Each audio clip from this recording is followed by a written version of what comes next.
There's nothing like cracking that cellophane and pulling that record out. It just smells great.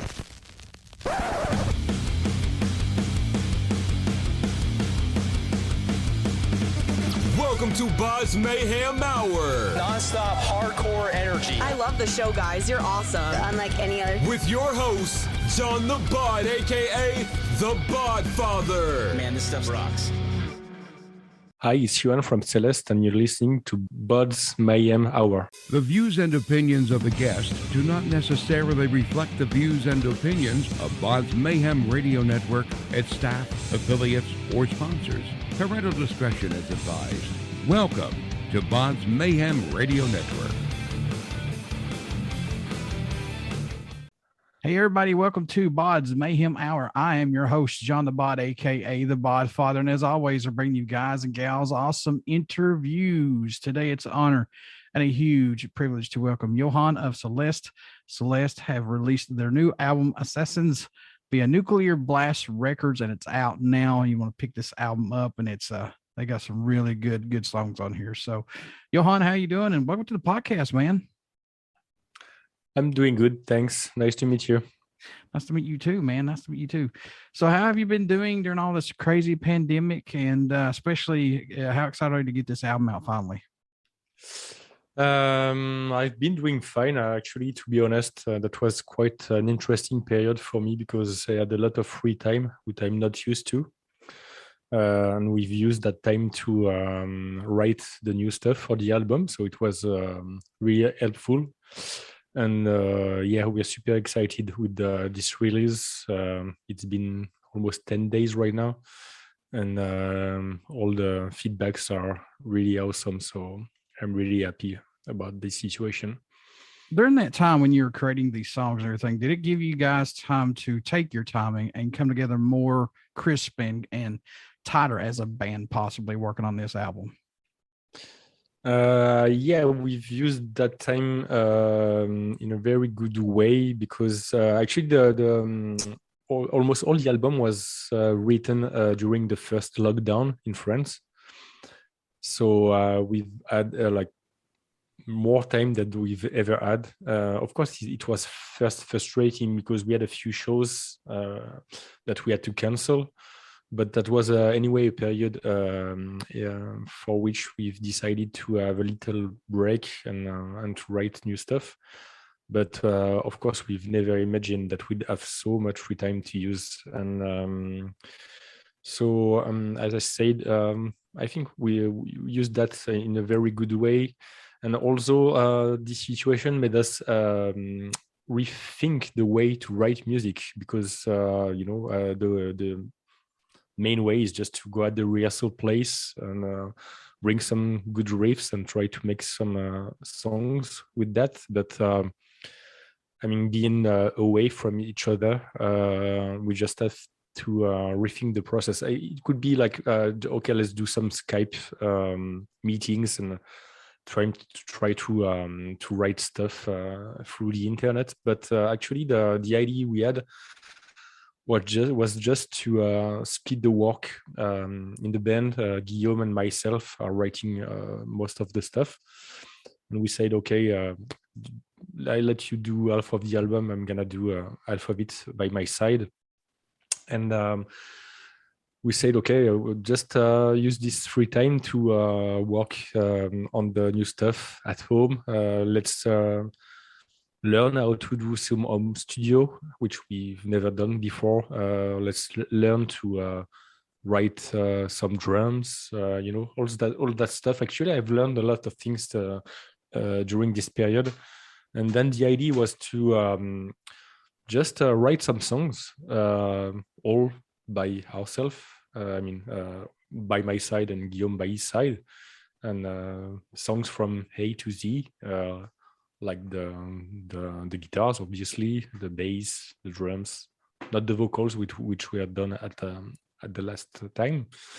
But what was interesting with this process is that it helped us to develop our own ideas, even more than usually. Because when you bring a riff at the rehearsal place. If someone doesn't like it, just say, okay, I think it's a bad idea. And if you really like it, maybe you're gonna defend your opinion. And sometimes you can find some ways to keep it in the song. But usually when someone doesn't like it, you just drop the idea. But when you are alone and try to write some stuff, then you're like, if you really love something, you just go for it and write the song all around it. And then at the end, you have almost a pre-production song already done. And you show it to your guys and say, okay, what do you think about that? So it's pretty new for us. And actually the reaction were quite interesting and good. So in the end, I think that we have some riffs on the album that would have been just thrown away if they were just bring if they would have been bring at the rehearsal place.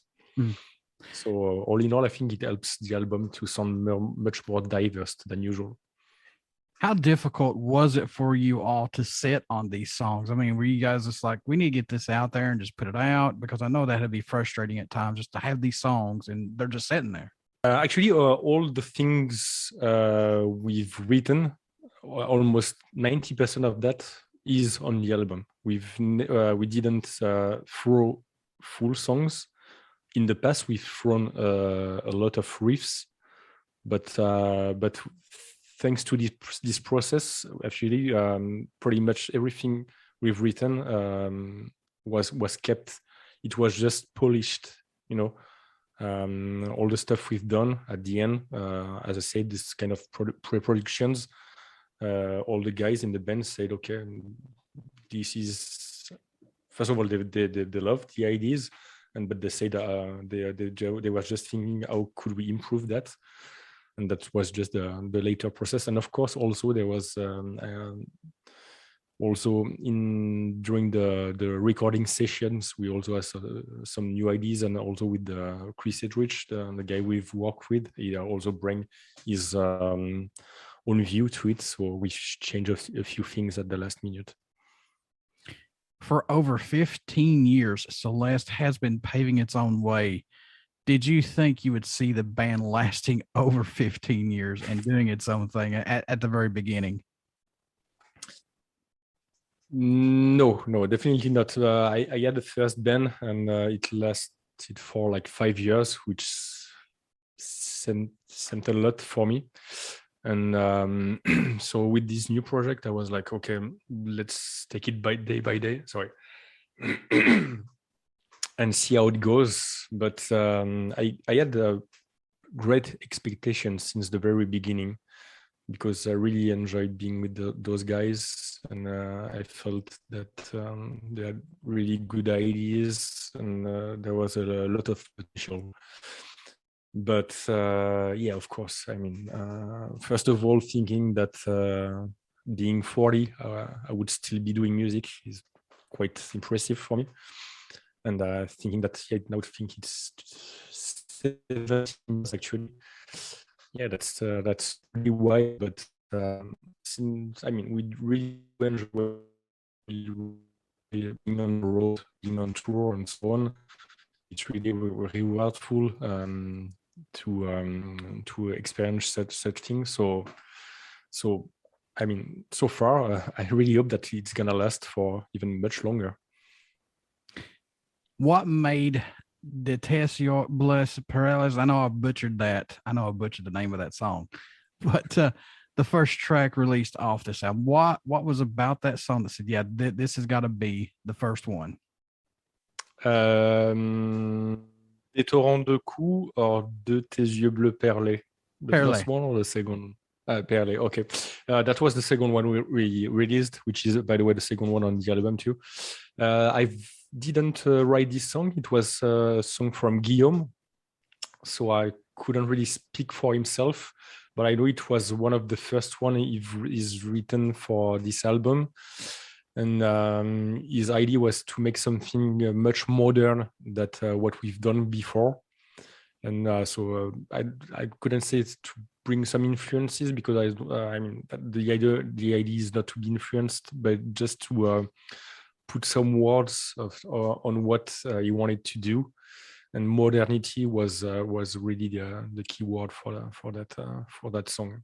And also is really into palm mute riffs, so that's something he really enjoys, and maybe that are the best palm mutes on the record. The new album, is it more darker than the last full length of 2017's Infidels? Is this album more darker than that one, you think? It's difficult to tell. It's more melancholic, definitely. Darker, I couldn't tell, because the dark side of our music is something we built since day one. The idea at the very beginning was to say, okay, let's do the most violent and the darkest music we can produce, which was the leitmotif until Mortenay.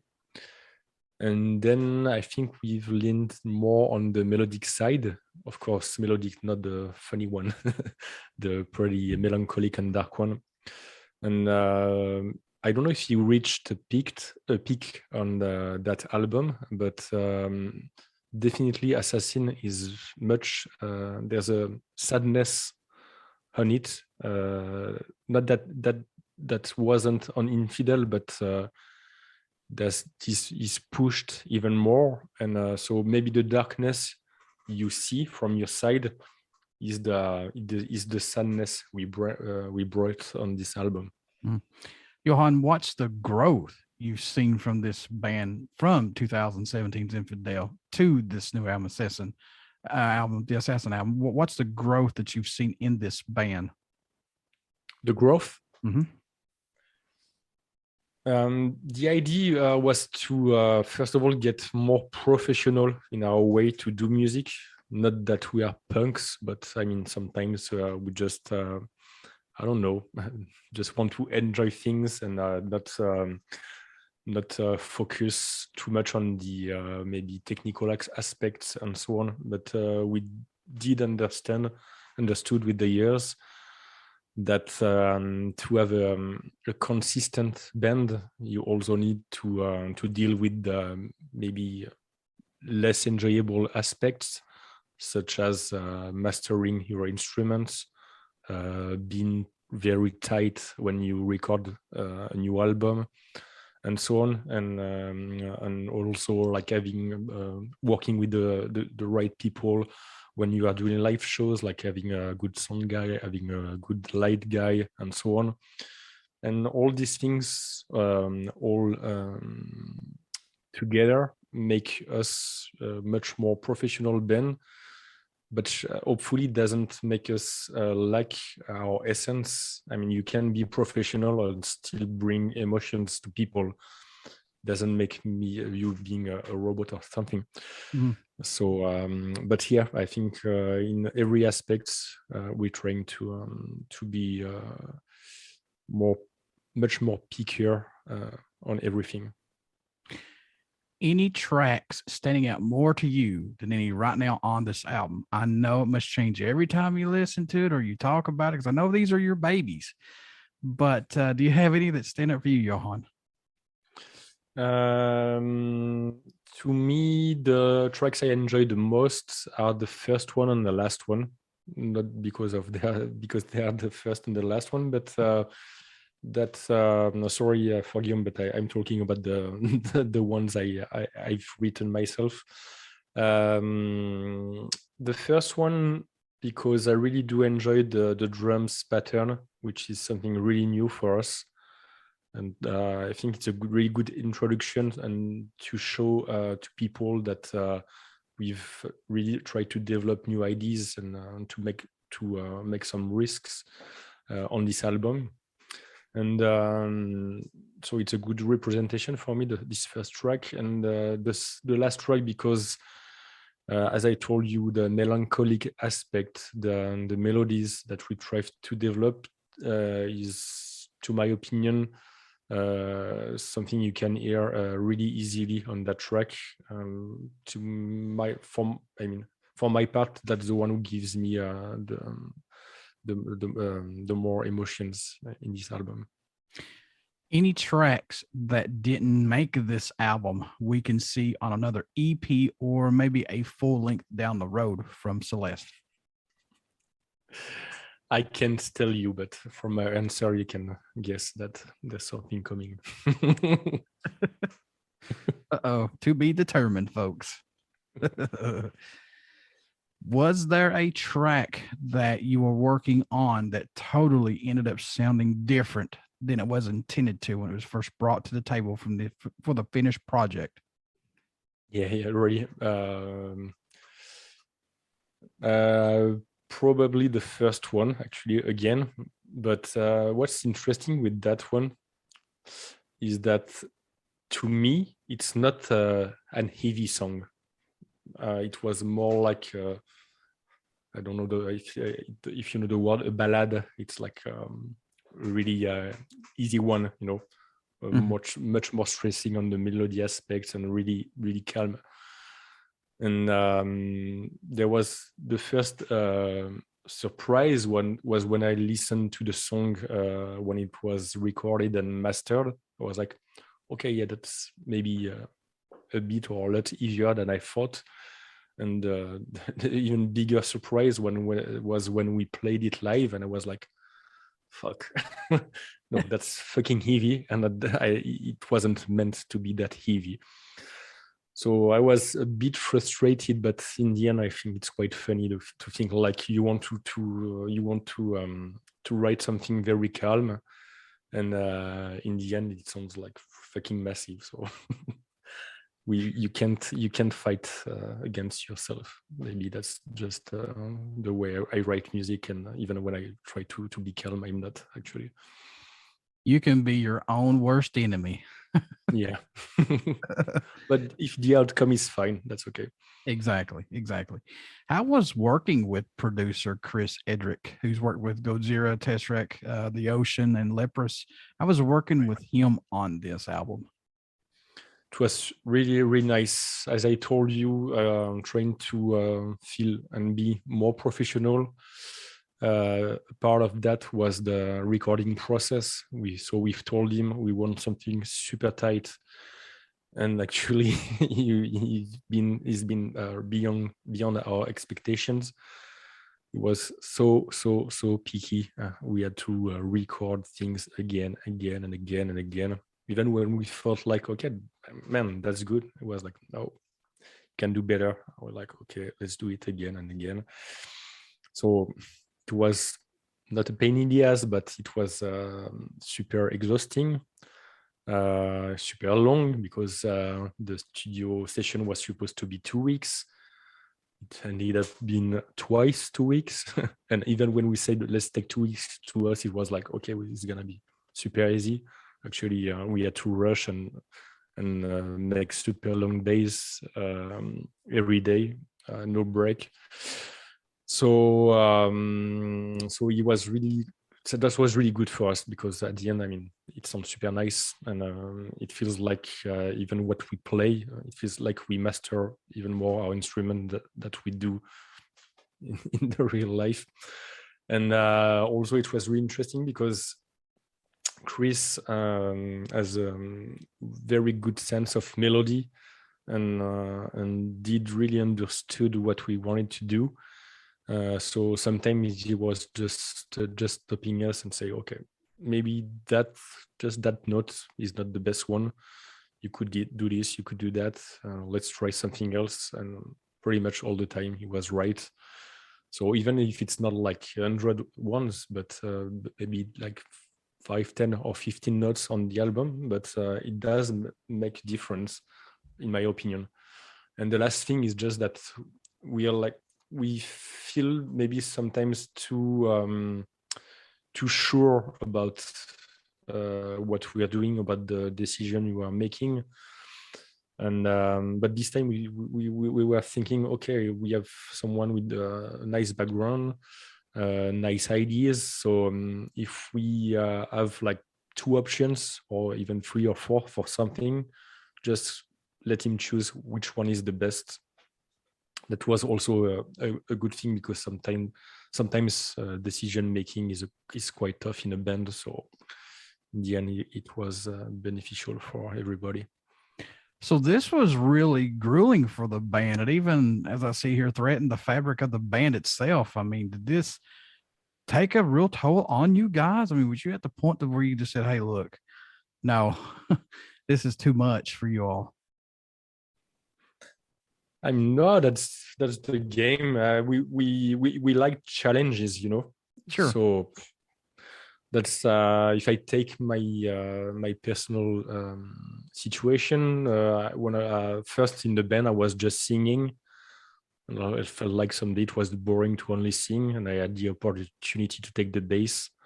I think it was really interesting, and I mean, yeah, I'm sure some people who don't like us feel like, okay, Celeste is always the same thing. They don't reinvent themselves or so on, but that's definitely the opposite. Every time we're trying some new things, we're trying to improve ourselves. We're taking some risks, and because it's important. Because I mean, even if we do enjoy what we do, if things are always the same, it just everything can get boring. Since the pandemic has hit, do you think it's helped bands to be discovered, or do you think it's hurt the newer bands to be discovered because of so much saturated music that's out there, man? No, that's the second option, definitely. I would be really frightened to set up a band right now. I think it's almost impossible to just set up something and find a label, tour, or everything. The only new band that can rise are like the super band. I don't know how to call them. You know, with some people already known, and right. They bring something new. By the way, usually that's not the kind of band I really enjoy, which is interesting because it doesn't mean that bringing 4 really nice musicians is going to make some good music. And but that said, sorry. I'm sorry, go ahead. But that said,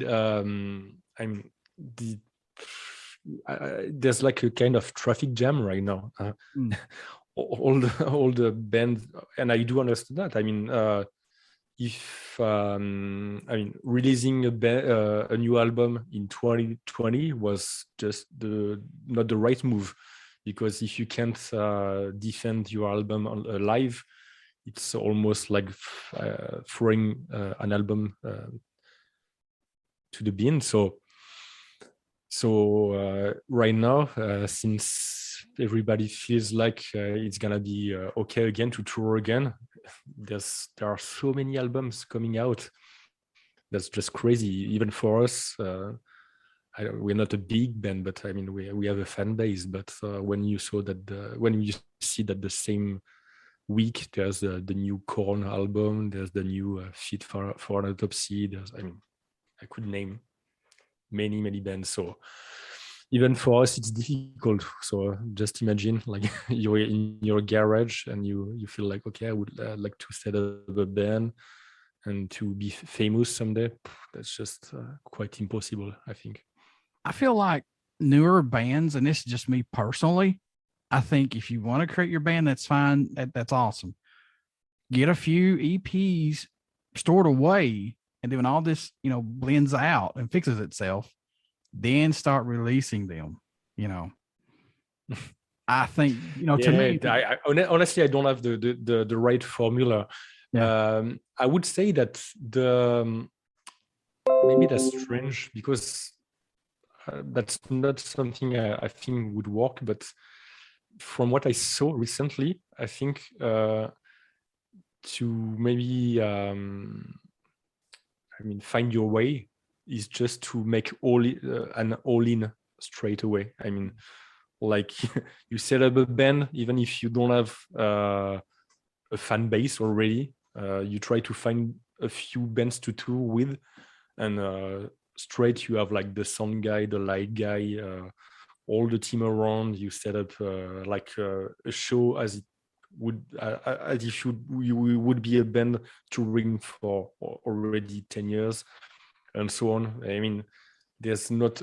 It's sad, but it feels like there's no room for like just the small band who takes time to develop. Now the attention span of people is so short. I mean, and there's so many good bands to listen to. So it feels like nobody has the time to discover new things. So I remember. It feels like I'm old, but something like I would say 20 years ago, I was listening to some bands. They had like some really shitty sound and really poor production. The live was not good, but there was an essence in that music, and I felt like that's really interesting. There were some catching melodies and so on. And it made me even enjoy those albums and so on, even if, let's be honest, compared to what is releasing right now, was so crappy. But I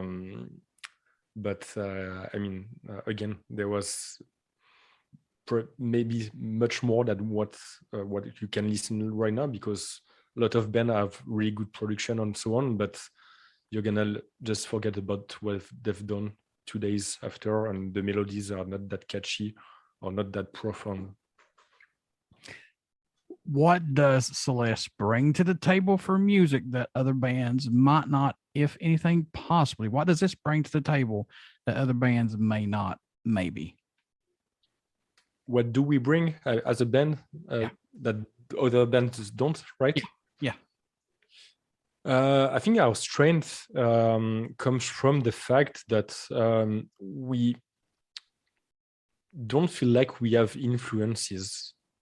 We have goals. We can name what we want to do. As I told you, the main goal was just to do something violent. It wasn't to be a black metal band. Or actually, we don't come from the metal scene, by the way. We come from the punk hardcore scene.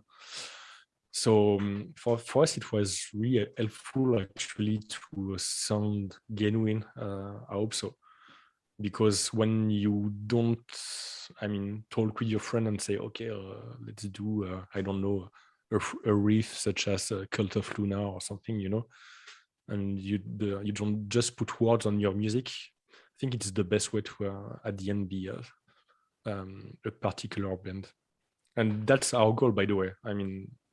I really do enjoy when people struggle to put labels on us, because if they struggle to put labels on us, I think it means that we do something fresh and that nobody have ever done before.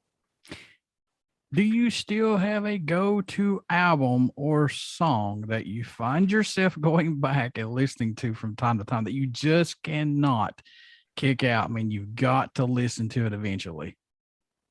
To be honest, I'll be fully honest with you. First of all, I don't listen to so much music, and I think I lost what made me want to do music is the passion as a listener. I really lost it. I have to be honest. Of course, there are sometimes some things I listen to, and I feel like, okay. And again, I will go back again on this side. What speaks to me are the melodies. The rest is not so useful in my opinion. So sometimes, recently there was a song by Mono, post-rock band from Japan. Yeah, that song, I was like, fuck, it blew my mind. But will I listen to it 100 times or in 10 years? I really don't know yet. And I don't think so, because I'm not the guy I was 20 years ago when I was really patient about other people's music. I think, doing music, maybe it takes something out from you, because you've seen the other side, and you've just hit music every day. So it's a bit, it has an influence on the way you're listening to stuff. Sure. What's been your best musical moment that you still can't believe you or this band were a part of, or maybe that you've worked with, that you said, man, I can't believe this? That are some quite simple things. I do remember, and that's interesting because it comes from with the previous answer. When I was, I don't know, 18, 20, 22, I was the thing I enjoyed the best was to go to some festivals, discover some bands, and I was like seeing those bands live, and I was like, I want to be there on stage, and to me it felt just impossible. And I do remember especially one festival in Spain, which was in San Feliu de Guijol, and I remember exactly that time I was there, and I say, okay, I want to be on stage, and hopefully it was, I don't know, 5 or 6 years later, I was on that stage exactly, and I felt like it was really incredible, and it was with my previous band, but for me, I mean, that's the same story. And then with Celeste, we had the opportunity to do festivals such as the Hellfest, playing for like something like 10,000 people, I guess. I mean, that's something I would never expect before, especially coming from the punk hardcore scene when I was used to play floor shows for like 20 people, you know. Everybody get out and check out Celeste. They have released their new album entitled Assassines via Nuclear Blast Records. It's out now. Please give this band a chance, and you may like them. I guarantee you will. Johan, how can folks stay in touch with you, buy this album, everything Celeste? How can they do that, sir? How they can do that? I will go on a different side. I will speak about the live, because that's the thing we enjoyed the most. So what I could expect the most from our audience, I mean, of course, we would enjoy people to buy our albums and so on, and our label would be really happy of that. But hopefully, when they listen to our stuff, I hope that they're gonna just want to attend a show from us, and hopefully we're gonna have the opportunity to play again all around the world, in the US and everywhere. And so if you like our stuff, just come to our shows and say hi. That's why we enjoy the most. But the thing we use the most is Instagram. Maybe it's gonna change someday, I don't know, but right now Instagram is the thing. Johan, before I let you go, would you care to do a promo for my show? Yeah, if you want to. BODS Mayhem Hour. Everybody stick around. We got some great stuff coming up, and you only hear these interviews right here on BODS Mayhem Hour. Get out and check out our Facebook page. It has our podcast link and our YouTube link. Subscribe to the BODS Mayhem Hour YouTube link, because we got a lot of stuff that's coming up, and I know you guys are going to dig it. Also, get out and check out Celeste. Please check out their new album, Assassin, via Nuclear Blast Records. It's all out right now. Please give this band a fair shot, and we'll see you next time.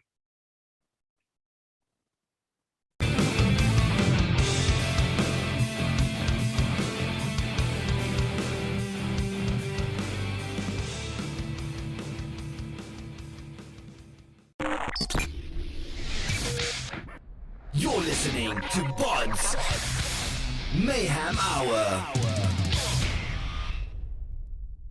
Follow us on Facebook, Twitter, and Instagram.